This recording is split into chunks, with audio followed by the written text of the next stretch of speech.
নেটফ্লিক্সত শেহতীয়াকৈ মুক্তি লাভ কৰিছে ব্লেক ৱাৰেণ্ট নামৰ এটা বিশেষ সিৰিজ য'ত দেখুওৱা হৈছে তিহাৰ জেলৰ ভিতৰ চৰাৰ 7টা কাহিনী। সিৰিজ শেষ হৈছে জেলৰ পৰা কুখ্যাত অপৰাধী চাৰ্লছ চৌভৰাজৰ পলায়নৰ ঘটনাত।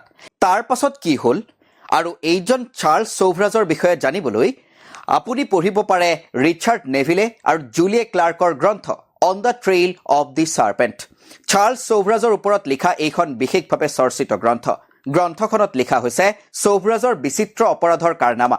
ব্লেক ৱাৰেণ্ট চোৱাৰ পাছত যদি আপোনাৰ চৌভৰাজৰ বিষয়ে জানিবলৈ মন গৈছে তেনেহ'লে হাতত তুলি লওক ৰিচাৰ্ড নেভিলে আৰু জুলিয়ে ক্লাৰ্কৰ গ্ৰন্থ on the trail of the serpent. আজিৰ মানে কিতাপত এই গ্ৰন্থ আৰু বিভিন্ন প্ৰকাশিত বাতৰিৰ আধাৰত আগবঢ়াইছো চাৰ্লছ চৌভৰাজক লৈ এই বিশেষ খণ্ড দ্য চাৰ্পেণ্ট দ্য কিলাৰ। নমস্কাৰ, মই সুদৰ্শন কৌশিক শৰ্মা আৰু আৰম্ভ কৰিব লৈছো মানে কিতাপ। 16 মাৰ্চ 1986 দেওবাৰ। তিহাৰ জেলৰ কয়দীসকল ব্যস্ত নিজৰ চেল চাফ চিকুণ কৰাত। কোনোবাই কাপোৰ ধুইছে, কোনোবাই শাৰীৰিক অনুশীলন কৰিছে। দেওবাৰ বাবে আন লোকৰ আহযাহ বন্ধ। কিন্তু সেইদিনা ব্যতিক্ৰম হ'ল। দুপৰীয়া 2:40 এখন গাড়ী আহি ৰ'ল জেলৰ 3 নম্বৰ গেটৰ সন্মুখত। গাড়ীৰ পৰা দুজন মানুহ নামিল। এজনৰ নাম হ'ল ৰিচাৰ্ড, কুখ্যাত ড্ৰাগছ পেডলাৰ। তেওঁৰ হাতত সিদিনা ড্ৰাগছ নাছিল, আছিল আপেল, আঙুৰ, চকলেট, বৰফি আৰু পিঠাৰ টোপোলা। চিপাহীৰ হাতত 100 টকা গুজি দি ৰিচাৰ্ড ভিতৰলৈ সোমাই আহিল। জেলৰ অধীক্ষক SR যাদৱৰ টেবুলত সেই টোপোলা ৰখা হ'ল আৰু কোৱা হ'ল যে চাৰ্লছ চৌভৰাজৰ জন্মদিন উপলক্ষে মিঠাই আৰু ফল মূল অনা হৈছে। সকলোৰে মাজত যাতে বিলাই দিয়ে।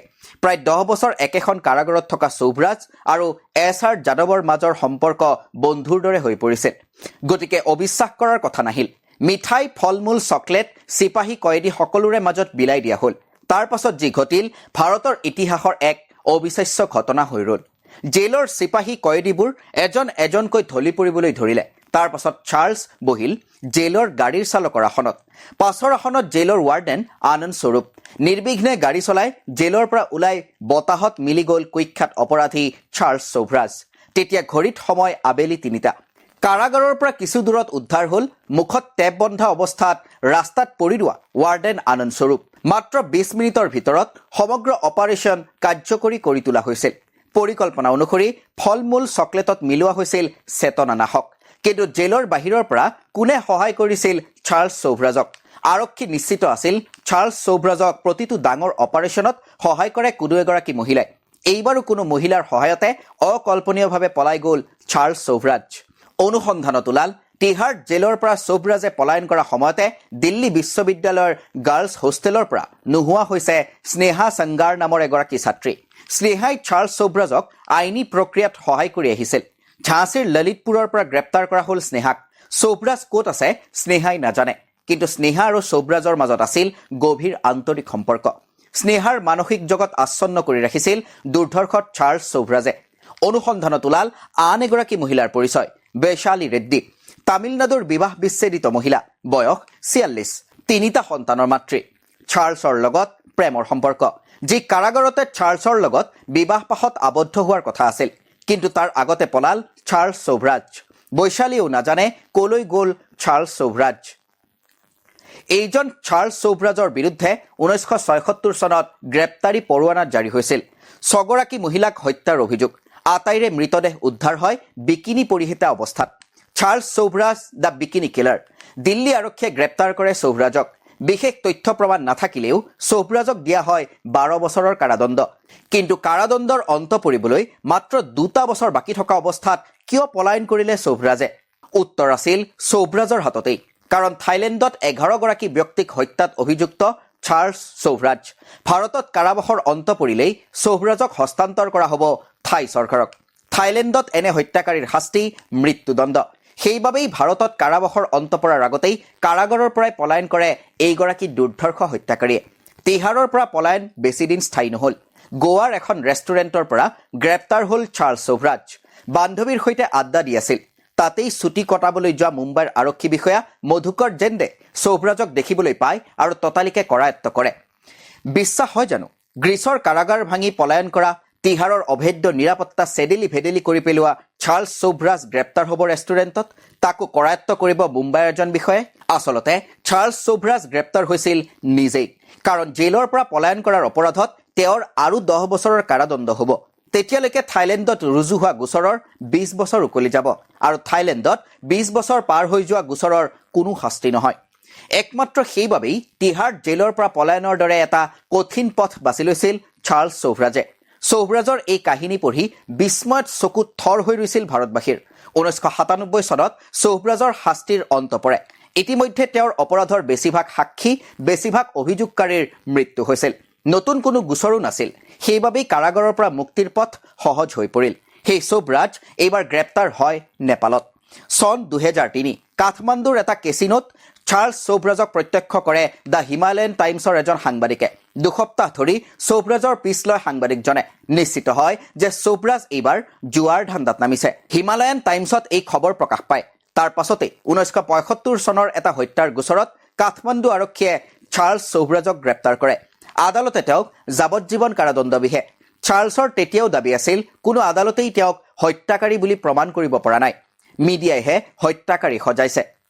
এইজন চাৰ্লছ চৌভৰাজ কাৰাগাৰত থাকোঁতেই আকৌ প্ৰেম হয় নিজৰ অধিবক্তাৰ জীয়ৰী নিহিতা বিশ্বাসৰ লগত। 2010 চনত জেলৰ পৰাই 20 বছৰীয়া নিহিতাৰ লগত বিবাহপাশত আবদ্ধ হয়, যি আছিল চৌভৰাজতকৈ 44 বছৰ সৰু। 19 বছৰ নেপালৰ কাৰাগাৰত থকাৰ পাছত 2022 চনৰ 21 ডিচেম্বৰত বাৰ্ধক্যজনিত কাৰণত কাৰাগাৰৰ পৰা মুকলি কৰি দিয়া হয়। তাৰ পাছতেই চৌভৰাজ ৰাওনা হয় পেৰিছ অভিমুখে, য'ত তেওঁৰ পৰিয়াল থাকে। পেৰিছ অভিমুখী বিমানত চৌভৰাজ বহাৰ পাছতেই দ্য ইণ্ডিয়ান এক্সপ্ৰেছত প্ৰকাশ পায় চাৰ্লছ চৌভৰাজৰ এটা বিশেষ সাক্ষাৎকাৰ। যে সাক্ষাৎকাৰ নেপালৰ কাৰাগাৰৰ পৰাই 2016 চনত ঋতু চাৰিনক প্ৰদান কৰিছিল চৌভৰাজে। এটাই চৰ্ত আছিল, এই সাক্ষাৎকাৰ যেন তেওঁ কাৰাগাৰৰ পৰা মুক্তি পোৱাৰ পাছতহে প্ৰকাশ পায়। দ্য ইণ্ডিয়ান এক্সপ্ৰেছত প্ৰকাশ পোৱা সাক্ষাৎকাৰত চাৰ্লছ চৌভৰাজে ক'লে জেইছ-এ-মহম্মদৰ মুৰব্বী মাছুদ আজাহাৰৰ সৈতে হোৱা তেওঁৰ বৈঠকৰ কাহিনী। 1999ত জেইছ-ই-মহম্মদে ইণ্ডিয়ান এয়াৰলাইন্সৰ এখন বিমান অপহৰণ কৰি লৈ যায়। বিনিময়ত দাবী কৰে মাছুদ আজাহাৰৰ মুক্তি। ঠিক সেই সময়তে চাৰ্লছ চৌভৰাজ প্ৰয়োজনীয় হৈ উঠিছিল ভাৰত চৰকাৰৰ বাবে। বিদেশ মন্ত্ৰী যশৱন্ত সিনহাই বাৰম্বাৰ টেলিফোনত কথা পাতিছিল চৌভৰাজৰ সৈতে। চৌভৰাজৰ যোগাযোগ চলিছিল সন্ত্ৰাসবাদীৰ সৈতে। যশৱন্ত সিনহাই চাৰ্লছক সাক্ষাৎ কৰিবলৈ পেৰিছলৈ প্ৰতিনিধি প্ৰেৰণ কৰিছিল। চৰকাৰৰ হৈ সেই বিশেষ প্ৰতিনিধিয়ে চৌভৰাজৰ হৈ দীঘলীয়া আলোচনা কৰিছিল। সন্ত্ৰাসবাদীৰ পৰা চাৰ্লছে অন্ততঃ এটা আশ্বাস আদায় কৰিছিল যে 11 দিনলৈ কোনো যাত্ৰীৰ একো অনিষ্ট নকৰে। চাৰ্লছ চৌভৰাজে আদায় কৰা এই আশ্বাসৰ বাবেই 11 দিনলৈ ভাৰত চৰকাৰে বিমান অপহৰণকাৰীৰ লগত আলোচনা চলাই যাব পাৰিছিল। যশৱন্ত সিনহাই বাৰম্বাৰ ফোন কৰিছিল চাৰ্লছক। দীঘলীয়া কথা বতৰা হৈছিল। চাৰ্লছৰ প্ৰস্তাৱ আছিল ভাৰত চৰকাৰে 6 মাহৰ ভিতৰত মাছুদ আজাহাৰক মুকলি কৰি দিয়া হ'ব বুলি প্ৰস্তাৱ লওক। চাৰ্লছৰ তৰফৰ পৰা সৰ্বোচ্চ চেষ্টা চলোৱা হ'ব বিমান মুকলি কৰাবলৈ। চাৰ্লছ চৌভৰাজ যাবলৈ বিচাৰিছিল কান্দাহাৰলৈ অপহৰণকাৰীৰ লগত আলোচনা কৰিবলৈ। যশৱন্ত সিনহাই কেবিনেটত বিষয়টো উত্থাপন কৰিলে, কিন্তু কেবিনেটে চাৰ্লছৰ প্ৰস্তাৱ নাকচ কৰিলে আৰু মাছুদ আজাহাৰক মুকলি কৰি দিবলৈ সিদ্ধান্ত ল'লে। ইণ্ডিয়ান এক্সপ্ৰেছক চাৰ্লছে কৈ গ'ল, যদি ভাৰত চৰকাৰে তেওঁৰ প্ৰস্তাৱ মানি ল'লেহেঁতেন তেনেহ'লে তেওঁ নিশ্চয় অপহৰণকাৰীক সৈমান কৰিবলৈ সক্ষম হ'লহেঁতেন। মাছুদ আজাহাৰৰ মুক্তিৰ পাছত কেইবাবাৰো তেওঁৰ সাক্ষাৎ হয় চৌভৰাজৰ সৈতে। 2000-2003ৰ ভিতৰত 3বাৰকৈ কৰাচী ভ্ৰমণ কৰে চাৰ্লছ চৌভৰাজে। অৱশেষত 2022 চনত চাৰ্লছ চৌভৰাজ কাৰাগাৰৰ পৰা মুকলি হ'ল। বয়স এতিয়া 80। বিভিন্ন ৰোগত শৰীৰ ভাৰাক্ৰান্ত। কাৰাগাৰৰ পৰা মুকলি হোৱাৰ পাছত পেৰিছত উপস্থিত হৈছে দুৰ্ধৰ্ষ হত্যাকাৰী চৌভৰাজ। জীৱনৰ বাকী চোৱা সময় কি কৰিব চাৰ্লছ চৌভৰাজে? মই আৰু বহুত বছৰ জীয়াই থাকিম বুলি আশা কৰোঁ। বাকী চোৱা সময় জীয়ৰীৰ সৈতে কটাম আৰু চেষ্টা কৰিম কিতাপ পঢ়িবলৈ আৰু লিখিবলৈ। সাক্ষাৎকাৰত এইদৰে কয় বিকিনি কিলাৰে। চাৰ্লছ চৌভৰাজ এজন হত্যাকাৰী, লগতে এজন প্ৰেমিক। কিন্তু কাৰ প্ৰেমিক? কোনোবা মহিলাৰ নে নিজৰ জীৱনৰ? যে মৃত্যুদণ্ডৰ ভয়ত কাৰাগাৰৰ পৰা পলায়নৰ দুঃসাহসিক অভিযান হাতত লয়।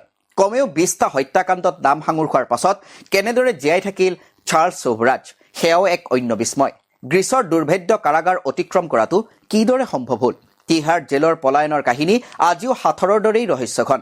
চাৰ্লছ চৌভৰাজক জানিবলৈ ৰিচাৰ্ড নেভিলে আৰু জুলিয়ে ক্লাৰ্কৰ on the trail of the serpent গ্ৰন্থখন বিশেষভাৱে হাতত তুলি ল'ব পাৰে।